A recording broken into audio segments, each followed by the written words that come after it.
Bé, jo crec que la gent jove ha d'anar a votar i ha d'anar a votar perquè si la gent jove passa de la política és possible que la política acabi passant de la gent jove. A més quan estem en un escenari tan complicat, on el que ens proposen és retallada social, on hi ha qui diu Convergència i Unió que el que toca és un contracte en pràctiques, salari zero. I quan podem girar tant cap a la dreta, em sembla un luxe asiàtic, que la gent jove ens quedem a casa. Hem d'anar a votar i hem d'anar a votar a més en un sentit crític. Crec que avui Iniciativa Verds expressa aquest sentit crític. Iniciativa Verds Esquerra Unida no vol només continuïtat, vol girar cap a l'esquerra.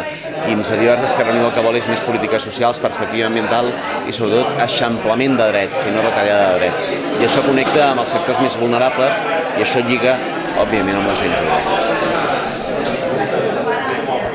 Nosaltres creiem que estem en un moment clau perquè ens hi juguem el nostre futur i el nostre present, perquè ens estan posant en qüestió el món tal com l'entenem, ens estan posant en qüestió que els joves avui treballem gratuïtament, que els joves avui no tinguem aquest futur, no tinguem educació, no tinguem polítiques dirigides a la nostra vida i emancipar-nos amb el nostre projecte de vida. El 28 de novembre jo votaré a Joan Herrera perquè crec que en un moment com aquest és molt important que la sortida de la crisi la gestioni l'esquerra i que això es tradueixi en un augment de les polítiques socials. Jo votaré a Joan Herrera perquè és l'única persona i l'únic partit, Iniciativa Verds per Catalunya Esquerra Unida Alternativa, que ha demostrat al Congrés i al Parlament de Catalunya que es poden fer polítiques d'esquerres contra les polítiques antisocials del Partit Socialista. Jo votaré Iniciativa per Catalunya Verds perquè és l'únic partit que en garanteix un treball digne. Jo votaré Joan Herrera perquè em vull emancipar i és el partit que ha potenciat polítiques d'habitatges pels joves.